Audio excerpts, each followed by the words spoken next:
Hello ma'am, कैसे हो? क्या बात है, मैं तो ठीक हूँ। आपसे कुछ कहना था। थोड़ा दूर बैठिए।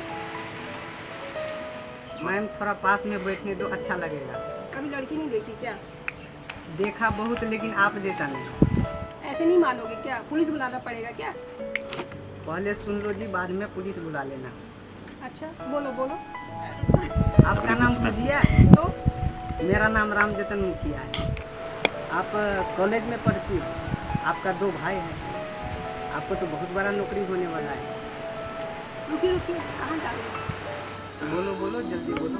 आप बाबा हो क्या जो मेरे बारे में इतना कुछ जानते हैं? मैं बाबा नहीं हूँ, मैं हाथ और शक्ल देख करके बता देता हूँ। अच्छा, हाथ देखिए, बताइए और कुछ। नहीं नहीं। नहीं? चलिए कुछ ठंडा वंडा पीते हैं।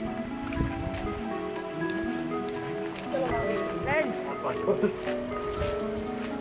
ये माजा कितना मीठा है, गुलाब की तरह। सच में? I love you. क्या बोली? I love you. मुझे ऐसे ही पकड़ रहो, मुझे अच्छा लगता है। रहने दो, मेरे को जाना है। अभी थोड़ा और प्यार लगेगा, एक चुम्मा लेने दो, फिर जाना। रहने दो, बैग में भी भर करके ले जाओ, घर पे सोने टाइम में ले लेंगे। अब तो मुझे आपसे प्यार हो गया, शादी तो आपसे करती हूँ। बस करो मैडम, बहुत हो गया। यदि शादी करने लगो तो आपकी तरह 2-4 जेली में मिला है। मेरा नाम है राम जतन बिहारी। मैं अच्छे अच्छे पे भर जाता हूँ भारी। यही है मेरी कहानी।